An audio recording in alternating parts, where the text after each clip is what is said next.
উঠলো বাই তো কটক যাই, না না কটক নয়, মুরগির দোকান গেছিল। এই যে এই কটা মুরগি চোর, সব কটাই ছিল একদম 4 আনা 8 আনা 50 টাকা সমস্ত কিছু, সবাই মিলে পিকনিকের জন্য হুজ্জতি করছিল। আরে হবে সামান্য মুরগি মানে থুড়ি থুড়ি চিকেন পকোড়া। এখানে আমার পুচকেটাও রেডি ছিল, ব্যাস কাজে লাগিয়ে দিল আমাকে। সবাই মিলে ওকে এন্টারটেনমেন্ট করতে গেল, এখানে আমি চিকেনকে এন্টারটেনমেন্ট করতে এলাম।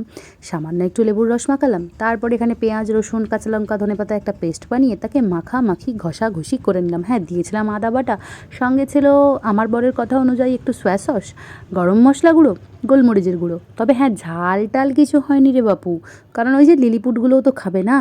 আরে ভাজার তর দেয়নি, কখন হবে আর কখন হবে, হয়ে গিয়েছিল এরকম একটা হুজ্জতি করা পিকনিক। হ্যাঁ, ডিমও ছিল, যেটা ভিডিওটা দেখে মনে পড়লো, এটা বলতে তো ভুলেই গিয়েছিলাম।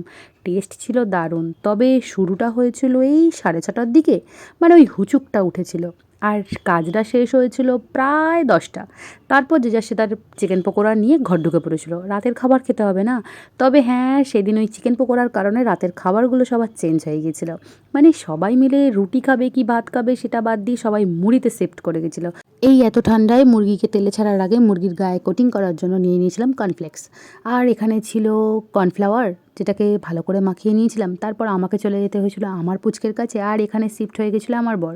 হ্যাঁ, চারিদিকের যে ছবিগুলো উঠেছে সেগুলো দেখার দরকার নেই, চিকেন পকোড়ার দিকে ভালো করে মন দাও। খুব সুন্দর খেতে হয়েছিল, ভালোই খেতে হয়েছিল, তবে ওই যে বললাম মুড়ি দিয়েই খেতে হয়েছিল শেষে, আর রুটি ভাত কোনোটাই হয়নি। যাই হোক, চললাম, কেমন লাগলো জানিও।